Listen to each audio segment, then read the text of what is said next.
Our topic today is kind of an interesting one. It's going to be talking about alternatives to traditional lawns.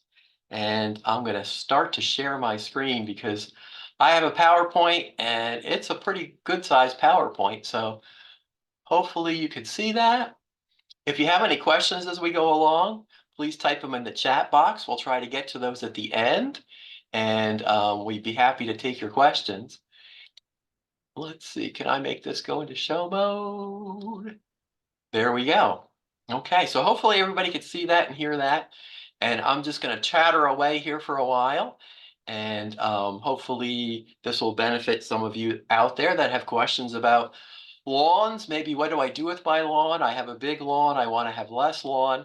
And this is a question that I hear a lot. And this is a survey sort of PowerPoint.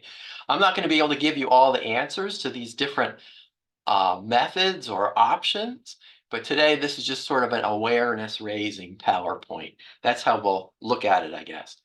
And it's the first time I've really given this in public. So here we go.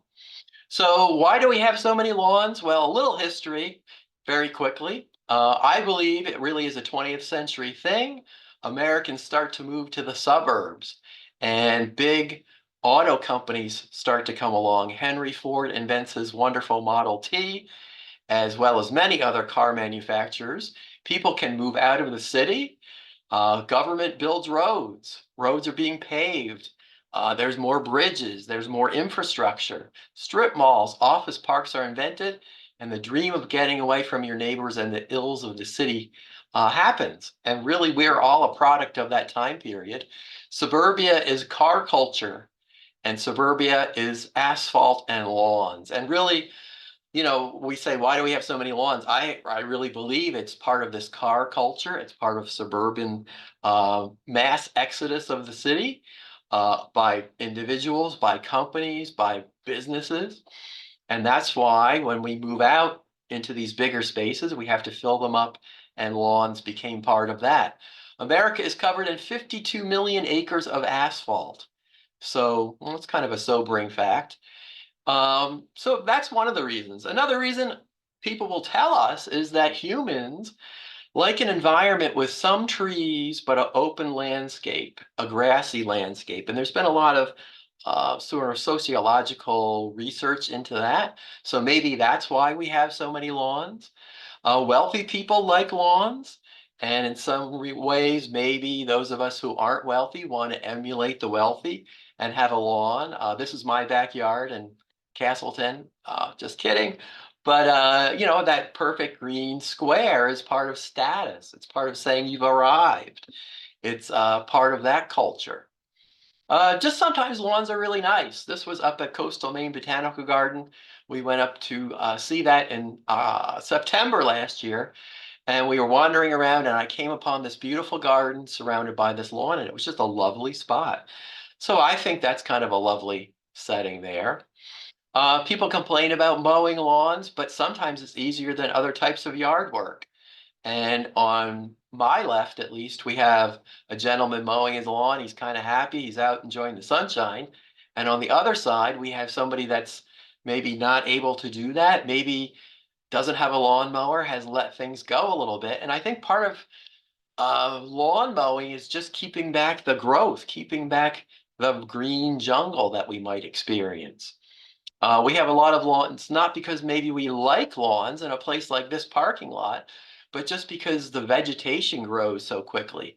And we have so many invasive plants now that we're just mowing to keep them back and keep things open.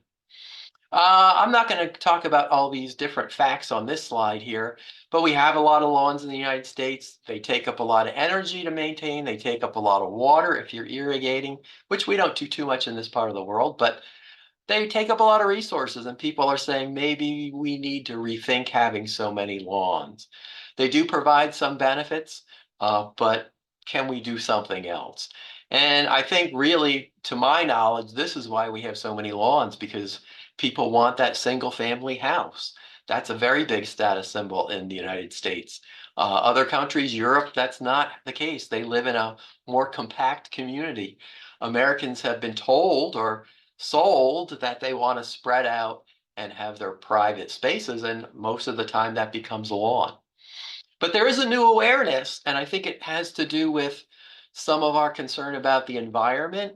A number of years ago, people became concerned about the honeybees. And before that, I had never had a phone call about honeybees. And maybe 15 years ago, people got concerned about colony collapse and lack of habitat for pollinators. Doug Tallamy has certainly brought that to our attention in his books. And the plight of other insects like the monarch, the plight of birds, not having maybe the habitat that they need, the support plants that they need. So people are rethinking, maybe I can plant pollinator plants. Maybe I can help some of these creatures and the larger planet at the same time. And that's kind of the idea behind reconciliation ecology, if I can say that. Thinking about how we can use our gardens to benefit the greater ecosystem. And I think there's been a lot of folks interested in pollinator gardens and plants for wildlife and birds to support those wild creatures, which certainly I am a big fan of. And really, we don't need to have lawns everywhere. We probably shouldn't be having lawns on certain slopes, under big trees, areas of poor soil. They don't always grow that well in some of these environments, and maybe we can do other things if we become a little more creative. So what choices do we have? Well, these are going to be some of the things I talk about in the next little while. This is where I'm going. When I thought about this subject, we can have ground covers, non-native and native ground covers. We can have no-mow or slow-growing lawns. We can have flowering lawns and bee lawns. We can talk about no-mow May. We can have urban meadows. We can have matrix gardens. So there's probably other things I haven't put in here. So if anybody has other ideas after we get through this, I'd love to hear from you, because this is sort of a work in progress, this talk. And certainly pollinator gardens, I'm not going to talk about today, but that's a very worthy topic and ties into this idea as well. So my slogan would be change how you mow, which we'll talk about that, or change what you grow. So I'm going to get a t-shirt with that on, and maybe that'll be something I start doing more of. Okay, so let's start for just a minute and talk about, here I've got a lawn. Now this isn't my lawn. This is at a fairgrounds in New Jersey, near where I grew up, but they have a lot of turf grass. And it applies really anywhere. If I wanted to get rid of my lawn, what would I have to do? It's not necessarily the easiest thing in the world to do. You're going to have to do some remediation steps, and you're really going to have to think about what you want to replace it with, because most of the options aren't going to be necessarily easier to maintain than just mowing a lawn. They're going to be different levels of work, and you really have to think about how you want to do that, and you want to start out right. So how do I get rid of things? How do I get rid of weeds? How do I kill a lawn? Well, I can smother it. And this is a picture I took up in Vermont. They're smothering some invasive Japanese knotweed, and you can kill your lawn that same way. We don't have a lot of great guidelines on how long you would have to put that tarp down for. But in the case of Japanese knotweed, it's like 5 years. For a lawn, probably a growing season, maybe at least 6 to 8 weeks, you could kill your lawn. You could rototill your lawn, you could plow it up, you could strip it off with a sod cutter, you could use an herbicide. Okay, so let's just pause for a second and mention some of those. The smothering is pretty straightforward from that other picture. We put down a tarp, we keep it in place for a period of time, and that vegetation underneath dies. And that's really an easy solution if you have the time and the patience to do that. You can rototill like this gentleman here, creates a lot of disturbance of your soil, which we know isn't always the best option. If you've got any real persistent weeds like quackgrass, that's going to probably come back after rototilling, but this would be one way to get rid of your lawn. And certainly I've rototilled areas and planted gardens in them, and that's certainly a valid option. A lot of work, kind of a mess, but certainly doable. Removing your lawn with a sod cutter. You can rent one of these machines from maybe a home center. Not a very easy process to do, especially with that one without the engine. Oh my goodness, that's a lot of work. But you can strip that grass off, roll it up, and be down to your soil level. So that's a possibility. And also, people that do this for a living often will say, the herbicide does work. If you use an herbicide like glyphosate, which is Roundup, you can plant in that after about maybe 5 to 7 days. It doesn't really hold a long environmental presence, and that's one way to get rid of a lawn as well. So there are different options, but that might be one of your first steps, depending on what your project is going to be all about. Okay, so let's jump into that list. And here I've got number one, thinking about ground covers. And the first bunch I put here were non-native ground covers. And I think there's some debate about should we be using some of these because they can be somewhat invasive. Some of them not. They might have as many, might not have as many ecological benefits as our native plants do. But some of them can be low maintenance and some of them are pretty easy to grow. And the picture here is periwinkle, an old-fashioned plant. It is on the invasive list in some states, not in New York State. It will spread. Now, the whole point of a ground cover is we want it to spread, right? But we don't want it to spread in an invasive manner. We don't want it to escape from our property and go down into the woods or our neighbor's property and become a nuisance. So use some of these with caution. They are ground covers, so we want them to spread, but that's that dichotomy or that catch-22. We don't want them to be invasive. And of course, you can create a monoculture, which is not a good thing. A monoculture meaning we just have a big planting of one thing, and that's not really ecologically friendly either. But certainly, people have gotten rid of lawns by using some of these ground covers, and often it's by cuttings, plants, plugs.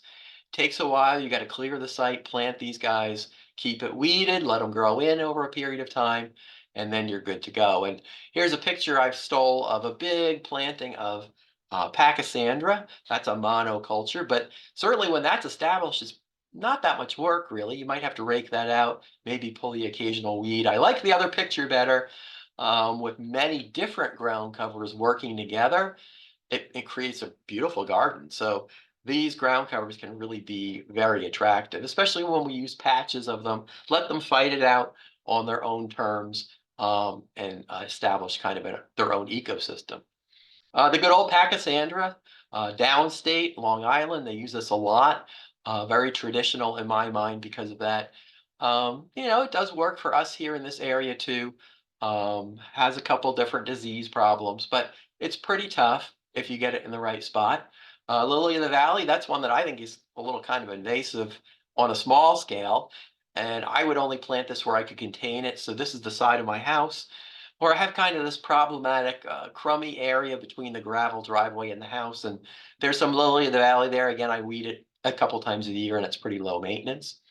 But there are better or more interesting ones. Certainly sedums, I am a big fan of. And this one is called a Zune stone crop, one of my favorite ones. And these are very low maintenance once you get them planted, and can be very attractive. And then there's other fancier things like this creeping broadleaf sedge. This is a carex. Carexes are very popular, hot plants right now. The sedges, they spread. This one spreads slowly, never invasively, and it's just a beautiful plant. So sedges can be very helpful, and I think they're going to be one of our plants of the future, I guess, coming up. And of course, the big root geranium. This is again a tough as nails ground cover plant, not native, but the honeybees or the bumblebees like this one a lot when it blooms.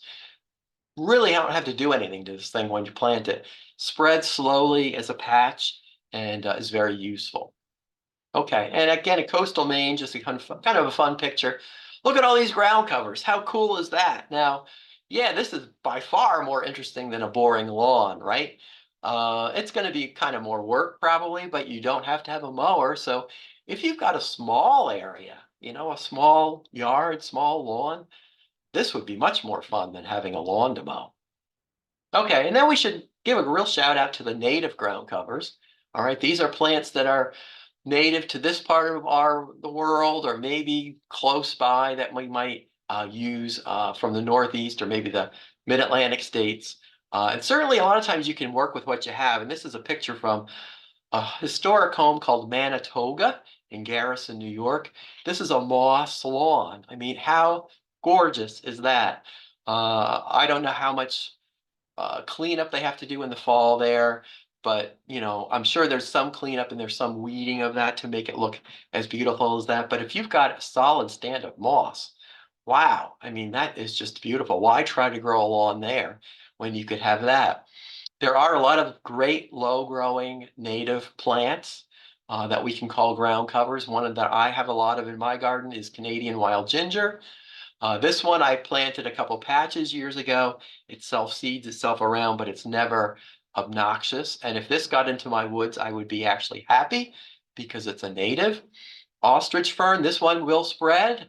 If you've got kind of an area that maybe is in some shade, you don't want to mow it because there's roots and there's rocks, this would be a great one. Just let these ostrich ferns kind of do their thing in that back area like I have in my garden. You might have to pull some of these out eventually, but not too bad. One that I really love this picture, our master gardener, Beth Bishan, shared this with us. This is a plant she really likes, this Catskill creeping sand cherry, a native um, cultivar or nativar, I guess we'd call it. And it's a low growing uh, woody plant, a woody cherry plant. And look at that in bloom there with that pink, I believe that was a crabapple, she told me. What a combination. But that's a woody plant serving as a native ground cover, which is really cool. And then the sedges, just a couple pictures of those. There's several different types you can find in the trade. Now, this one in particular is called Appalachian sedge. They look sort of grass-like, but you don't have to mow them. They will tolerate shady conditions, not the greatest soil, and you can have sort of that green, carpety kind of effect with these sedges. So I think more and more people are going to enjoy growing these. Probably you have to buy these as plugs probably from an internet source. And then there's ornamental grasses that will stay rather low. This is called prairie dropseed. This is a lawn that was turned into a prairie dropseed lawn, which is kind of a cool thing. And that would like mostly sun. But prairie dropseed as a species is really a very interesting plant. It's very site adaptive, will tolerate poor site conditions. So if you're looking for a low growing kind of a grassy plant, this prairie dropseed might be a good one. And Swarthmore College put out this report, prairie dropseed, a multi-use dynamo. I thought that was a kind of a cool topic. So you can look that up on the internet if you're interested in that. So pluses and minuses, I won't go through all these because we kind of talked about that. Whoops. But there's going to be some maintenance. You got to get these things to grow in. So it's a little bit of a time commitment, but ground covers are a great option. Um, it's going to cost money to do that. So it's not going to be as cheap as a lawn, but overall in the right place, ground covers can be an incredible asset to a garden. And then something a little different, no-mow or slow-grow lawns, okay? I get the question a lot because I talk about lawns. What kind of grass can I grow that won't grow so fast? I don't want to mow so much. Is there anything I don't have to mow so often? Well, it's not Kentucky bluegrass, it's not tall fescue, and it's not perennial ryegrass. It's fine fescue. That's a group of grasses in the fescue genus, several different types. And these are grasses that will tolerate some shade, they'll tolerate poor site conditions, they'll grow slowly, and they're more compact. One of the problems with them is you can't walk on them a lot. They won't tolerate a lot of foot traffic. So I always say if you've got 3 kids and 5 dogs, you're not going to keep this as a lawn. But if you've got areas on your property where you don't walk a lot, maybe you have some shade, poor soil, and you want to have something you don't mow as much, this could be a solution or an alternative lawn. Okay, and here's my example of that. I planted this about probably 2018, so this is 2019. This one's called Beacon Hard Fescue. It's in that fine fescue group. And this is in front of my house under a walnut tree. So it's really not great growing conditions, but it's this green shag carpet. I mow it maybe 2 or 3 times a year, if that. It looks shaggy. It doesn't look like a mowed, precise lawn, but it's dark green. It's drought tolerant. It's very, very beautiful. So I think this is a great alternative if you've got the right situation, some of this low grow or slow growing lawn. And there is my puppy, and he's talking about the fine fescues. And again, they're not going to tolerate 5 dogs walking on them. A little traffic is okay, but not as tough as, say, a tall fescue lawn. Okay, and here's just a picture I stole off the internet. This is from Prairie Nursery, which could be a seed supplier of this type of seed if you were interested. And this is a blend that they put together of hard fescue, sheep fescue, chewings fescue, red fescue, and creeping red fescue that they sell. And I just like this because it shows somebody's backyard. They've done the whole area there. And that is, not going to need to be mowed so much. In fact, you don't want to mow it because if you mowed this at 2 inches, week after week after week, you'd kill it. It just wouldn't work out. Okay, so no grow or slow mo or one of these alternative lawns. So again, you can really reduce your mowing. You're still going to have maybe some weed issues.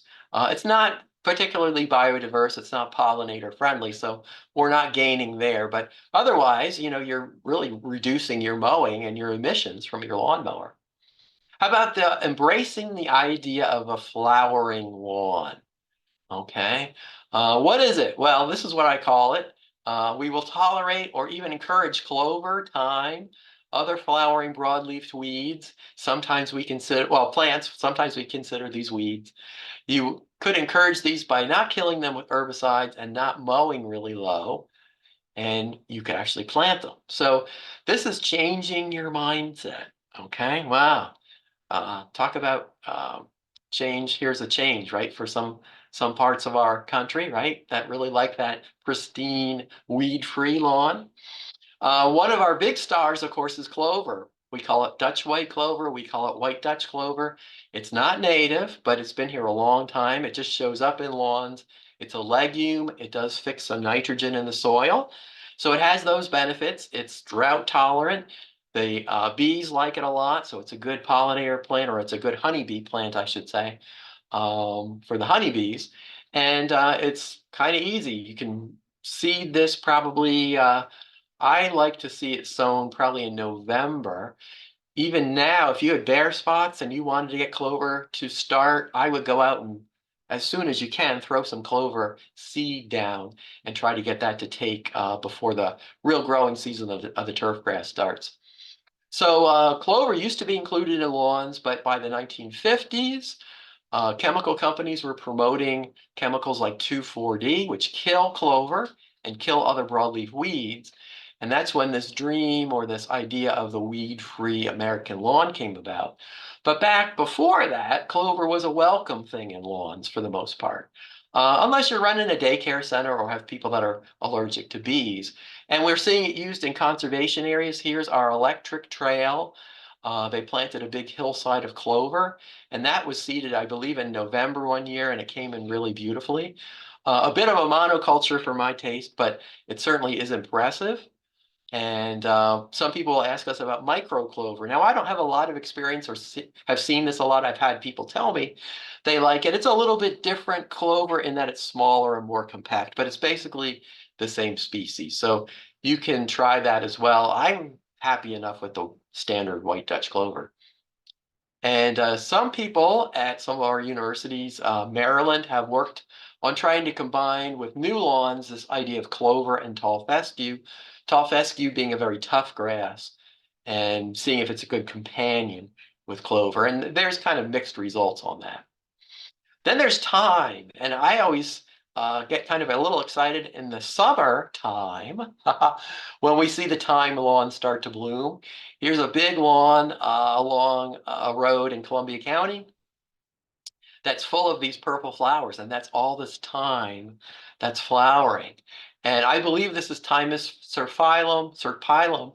I'm not sure exactly because there's a lot of thyme species that are very similar. It's mat forming, it's stoloniferous, it's not native for us, but again, it has escaped. It's widely growing in our area, and pollinators, or at least the honeybees, really like it. So it benefits them. A lot of old cemeteries, old lawns, maybe around old schools, buildings like that. You'll see this just happening in the summertime. It's very impressive. Of course, you don't want to walk barefoot there, but it's very aromatic and it's very interesting. How would we start one of those lawns? Well, that would be kind of more of a challenge. We could Probably plant these as plugs. We can buy seed. I haven't really known anybody that has tried to create this from scratch. Mostly people either like it and they keep it, or I've seen people kill this with herbicide if they don't like it and they've been told it's bad. How about some other weeds? This is one that blooms in my lawn. Bird's foot trefoil. Again, not really a native, but it's a conservation plant. It has nice yellow flowers. It's a legume. It blooms for a short period and it tolerates poor soil, as well as some of our other plants. Now, these are not really native plants, dandelion, ground ivy, but do we have to kill them? Maybe we can leave them. Maybe we can tolerate them. That's the idea of this toleration law. Okay, so let it go, let it flow. You know, sometimes we're too uptight about things. Let's just let it go and mow it and enjoy it and have it be what it's going to be. And then we get to a step a little bit similar to this, but a little bit different, maybe because maybe it's more intentional, is this idea of creating a flowering bee lawn. Okay. And the idea here is that it's similar to what we've already talked about, but we're going to try to grow, maybe intentionally plant a mixture of turf grasses like fine fescue or short tolerant, short mowing bluegrasses, and maybe perennial ground cover plants that will tolerate mowing to maybe 4 inches, 4.5 inches. Okay. You can use or walk on this bee lawn. And I should say that's another advantage of what we just talked about. You can still use that area. It's not like a ground cover planting.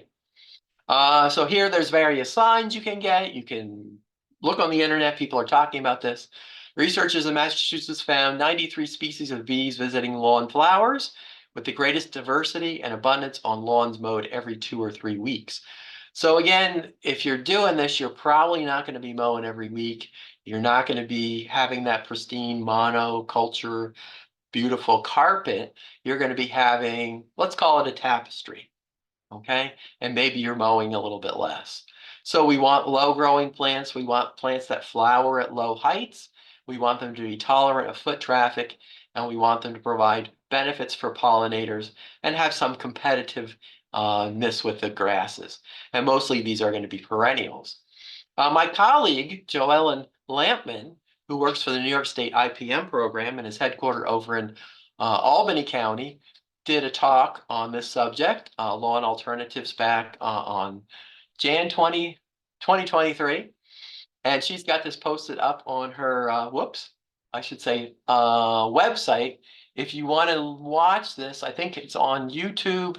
I would go to YouTube and then type in New York State IPM, which stands for Integrated Pest Management. And she created a bee lawn a number of years ago, and this was a report about her bee lawn. And they found that they planted a number of different species, number of different mixes you could buy commercially of seed. And they planted it, watched it for a few years, and mowed it. Actually, probably too short, all because the mowing was out of their control. But the things that really were successful were thyme, yarrow, fine fescue. Okay. A lot of the fancy stuff that is in some of these mixes doesn't really persist. But you'll end up with thyme, you'll end up with yarrow, probably some clover, and the kind of the standard stuff. What do the universities say? Here's the University of Minnesota has a bee lawn mix, fine fescue, Dutch white clover, creeping thyme, and heal all. And then they give you some information on that. And those are probably some of the toughest species that you could have in a bee lawn and have it succeed. Okay, you can buy these fancier mixes. Here's one from American Meadows. It's got all sorts of really fun stuff in it. Roman chamomile, California poppy, sheep fescue. My prediction is you're going to see some of these the first year or two, and eventually they're probably going to go away. If anybody has any other experience with that, let me know. It's not to say you shouldn't do it, but I wouldn't count on this really becoming this lawn that they give you a picture of all the time, because the plants are going to sort themselves out. They're going to survive if they can, and if they can't, they're just not going to persist. Okay, so yeah, bee lawns can provide some habitat, some food for our bees, and that can be good. We can mow them a little bit less, but of course we have things like allergies, bee stings, Homeowners associations, neighborhoods are your neighbor. What are your neighbors going to say? I always say where I live out in the country, nobody really cares unless you have a couple junk cars in your front yard. But some of you probably live in areas where maybe you couldn't do this, or you'd have to do some politics to get to do this. And then you have to think about weeds. Are there going to be weeds appearing, and how am I going to deal with that? Okay. And Cornell has actually had kind of a similar project, which you can go on probably a Cornell website. I would just Google or search, I should say, Cornell native lawn. Up on campus at the Botanical Garden in Ithaca, New York, they have planted areas with low-growing native plants and created sort of this native lawn, what they call a native lawn. And it's a very interesting project. It really doesn't need a whole lot of mowing. It's only been mowed 1 or 2 times a year. It's mostly natives, and they've really documented the changes in that project over time. It did take quite a bit of effort to make this. They really changed their soil quite a bit and altered the site. So if you can find that video, it's a very interesting project. I don't know that it's really easy to replicate, but I think what they're doing is getting us thinking and getting us some more ideas, which is wonderful. And I saw this, I've only seen it once. I saw it up in Ithaca in November when it was, not as exciting, but there I was. And if you're ever in Ithaca or really ever in the Finger Lakes, go to the Cornell Botanical Garden in Ithaca, adjacent to campus. It's a wonderful place. All right, how about another one? What if I just stop mowing? All right, what if I observe no mow May? What if I just stop mowing altogether? So let's talk about no mow May for a second. This is a movement or an idea which came about back in, well, I guess they say 2019. It seems like maybe it was longer ago than that, by an organization called Plant Life that wanted to pause mowing because that would help our pollinators. So let the lawn grow in May and then resume mowing it after that. Will not mowing help my lawn? Well, it depends a lot on what's in your lawn. If you don't have a lot of flowers in your lawn, a lot of weeds, the grasses really aren't going to help your pollinators. So if I had a monoculture lawn, just grass, and let it grow, those flowering grasses or those grasses in May are not going to really help pollinators a whole lot. You really need to have a weedy lawn to have this make an impact, I think.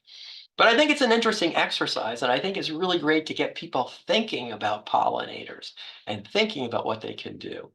Okay. Here's pictures of my friend Denise Maurer, who is a master gardener. I don't know if, well, I'm sure she doesn't mind us sharing these today. Here's her no-mow lawn in May. She's a very big no-mow advocate, and you can see she's got some ground ivy there, and she's seeing the bees visiting the ground ivy. So Denise, she'll tell you, she used to have a lawn without any weeds in it, always mowed, and then she's kind of changed and thinking in a different way. So it's kind of fun. It's just an interesting experiment, I think. So more pictures of Denise's lawn. And she lives in a neighborhood where, yeah, the neighbors might say something. So she's a good advocate for telling them what's going on. How about me? Well, this is not a great picture, actually, but here's my no-mow plot that I did in 2022. I did a big strip in one section of my yard and just watched what happened. And if you're a little interested in no-mow May, but you're kind of apprehensive, just do a patch, do an area, and see what grows for that month of May. And I found ground ivy, I found dandelions, and a weed called hawkweed. I will say that the disadvantage of this is that when you have to go mow that, you have to go over it several times. And probably I ended up using almost the same amount of gas as I would have mowing it normally. But it's an interesting project, and maybe I help some pollinators as well.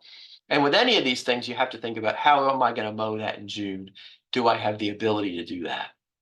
Okay, and then you can generate a lot of grass clippings. Other critics of this have said it attracts amphibians, frogs, I should say toads maybe, will live in that dense grass, and then when you go to mow it, you're taking away their home. So that's maybe a dark side here, but one to think about. Okay, one to think about. All right, how about urban meadows? Now, this is where we really get kind of crazy here. And we think about we can do in not necessarily urban areas, but even suburban areas. But I'm not thinking about we're on a farm here. I'm thinking about we're in a cultivated landscape, which would normally have lawns. So the idea here is we can have a lot of different variations on not mowing an area or maybe mowing it only once or twice a season, letting it grow past May, maybe mowing it in the fall. Okay. No weed management or highly managed. I'll show some examples of that. Some have intentionally introduced plants. Some meadows are started with bare soil and plugs, or some meadows are just let grow and then we edit them. Okay. So I think this is really kind of a fascinating thing. All right. What if we just stop mowing as much? Well, we'd have reduced maintenance costs, we'd reduce pollution, increase biodiversity, all those kind of things, right? But on the other hand, are people going to say, does this look messy? Does it look unorganized, unkempt? Does it have low aesthetic value? Does it add to the air of abandonment and neglect?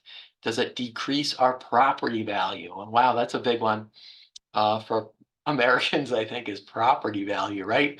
We pay a lot for a house and we want the neighborhood to look nice, and our neighbors want that too. So, hmm, what about that? And decrease safety. And I'm thinking there just we don't want to have stuff grow up too much to obscure like traffic signs at an intersection. And then there's a tick question.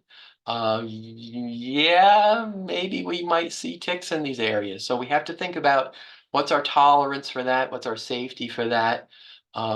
Ticks are everywhere. You can get ticks from just a regularly mowed lawn. So that's a whole different program in and of itself. But I just want to acknowledge that's a concern as well.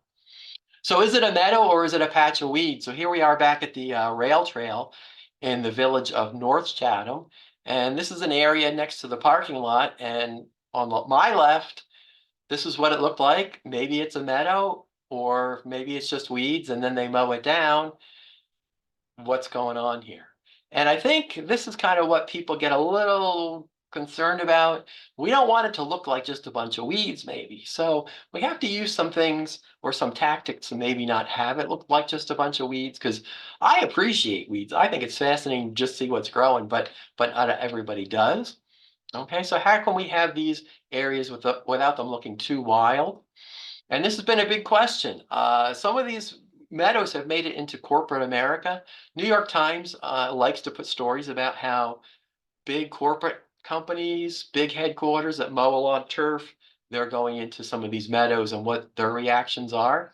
Of course, they are probably fairly well maintained. They're mowing around the edges. They're getting rid of the invasive or the really noxious weeds that might come in. And that's really what we have to do, is we have to maintain these to some level. This was a one I found, which I haven't been to, but this is a place called Stoneleigh, a mansion outside of Philadelphia, which had a very large extensive collection of very manicured gardens, and went to more of a meadowy kind of wild naturalistic planting. So it's kind of a new way to look at these gardens. And this comes into something called the cues to care, which I think is really an interesting concept. Excuse me. Cues to care, what's that? Well, cues to care are signals to visitors that a landscape is not neglected, but is in fact being cared for. So you see my picture there. We have a strip of weeds, basically, right? There's a sidewalk, there's a road, and if that's not mowed, people think, well, that's a neglected area. So mowing it makes it look like it's a cue to care, right? But what if we wanted to have that as a garden? Well, then we'd have to maybe do some editing there. Maybe we'd have to do a few little tricks. Maybe we'd put a sign there that says this is a meadow garden. Maybe we would put a bird bath there.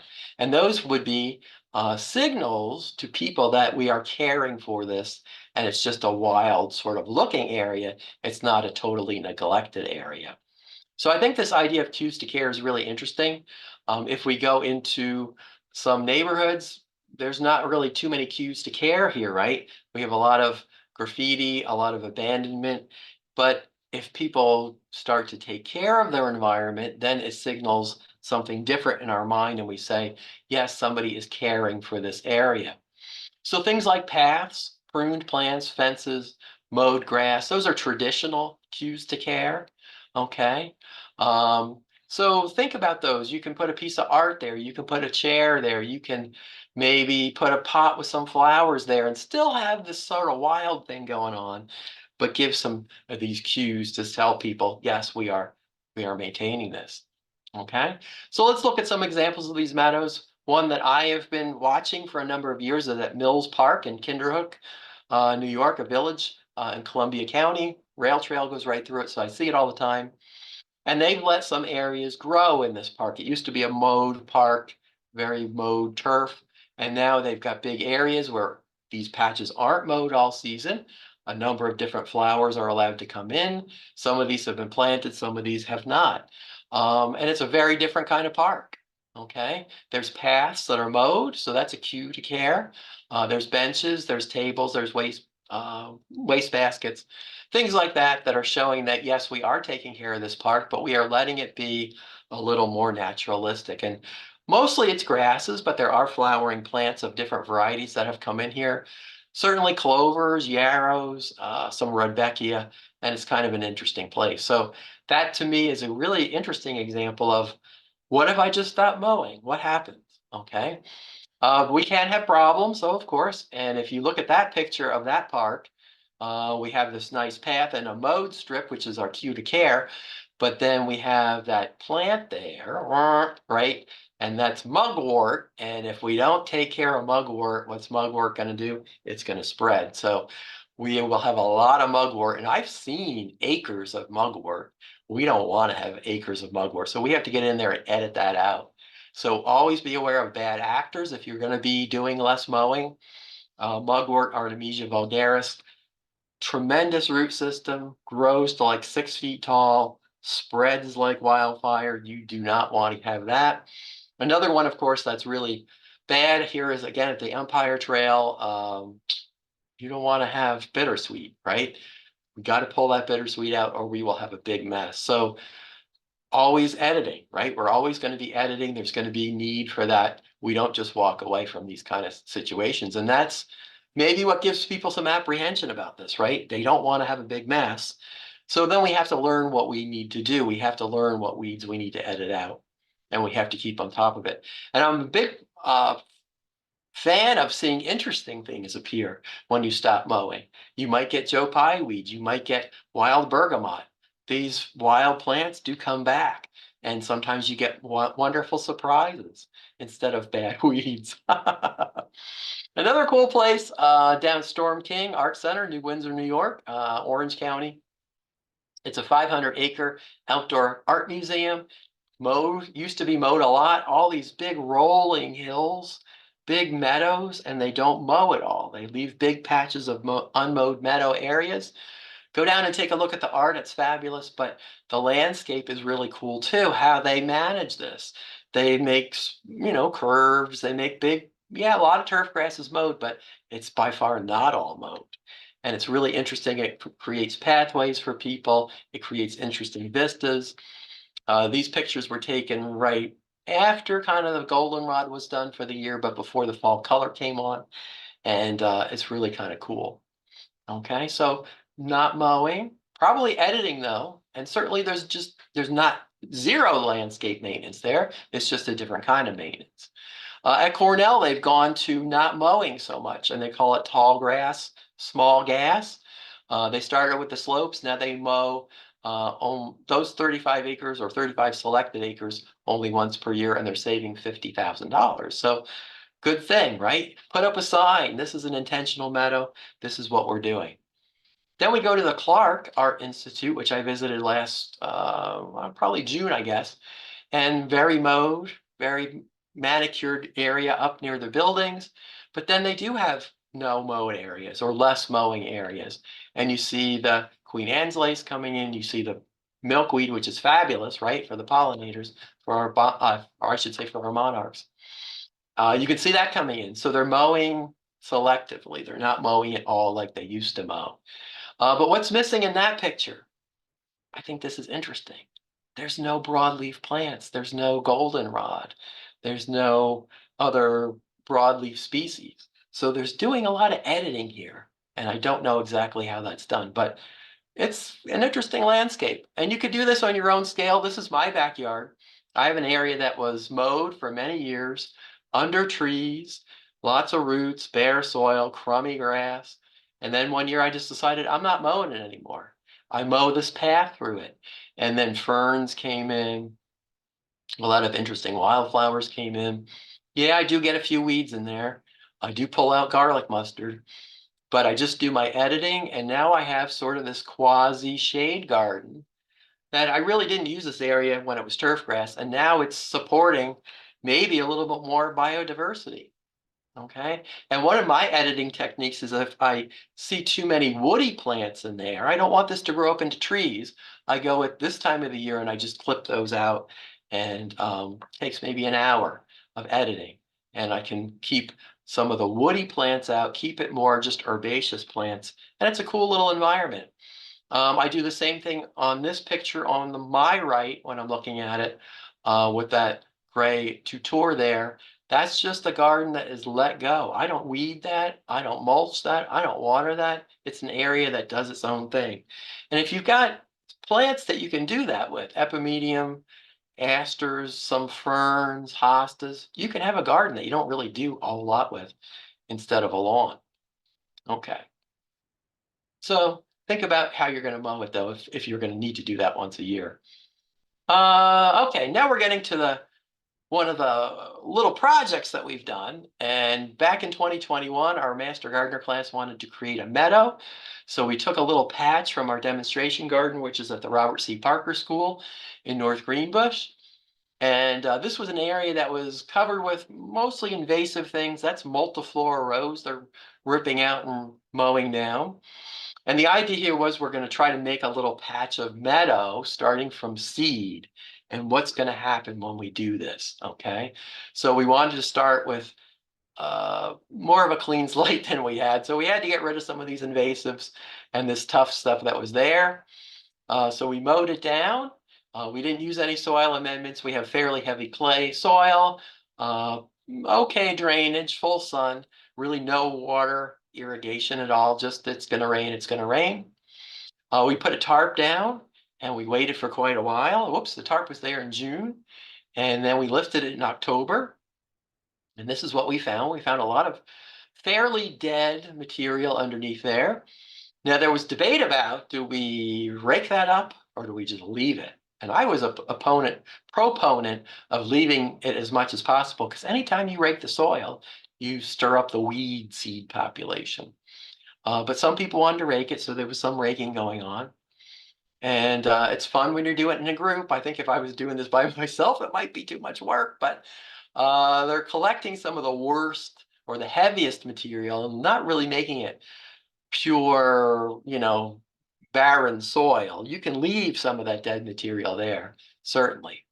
Then we seeded it, and we seeded it quite late because we wanted this seed to be dormant. We didn't want it to germinate. We did it in two directions. We put a little sand in the drop spreader there, and we put some blue stem in there because we wanted to have a little blue stem. And we bought two different types of very fancy seed mixes. Okay. And some of these are native plants, some of them aren't native plants. This wasn't necessarily just a native plant demonstration. So we put the seed down, then we rolled it.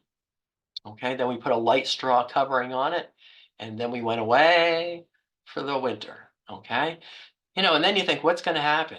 Well, it's really cool. All right. Mid-June, we really started to see some action there, and we had this beautiful collection of poppies that came up. Okay, really eye-catching.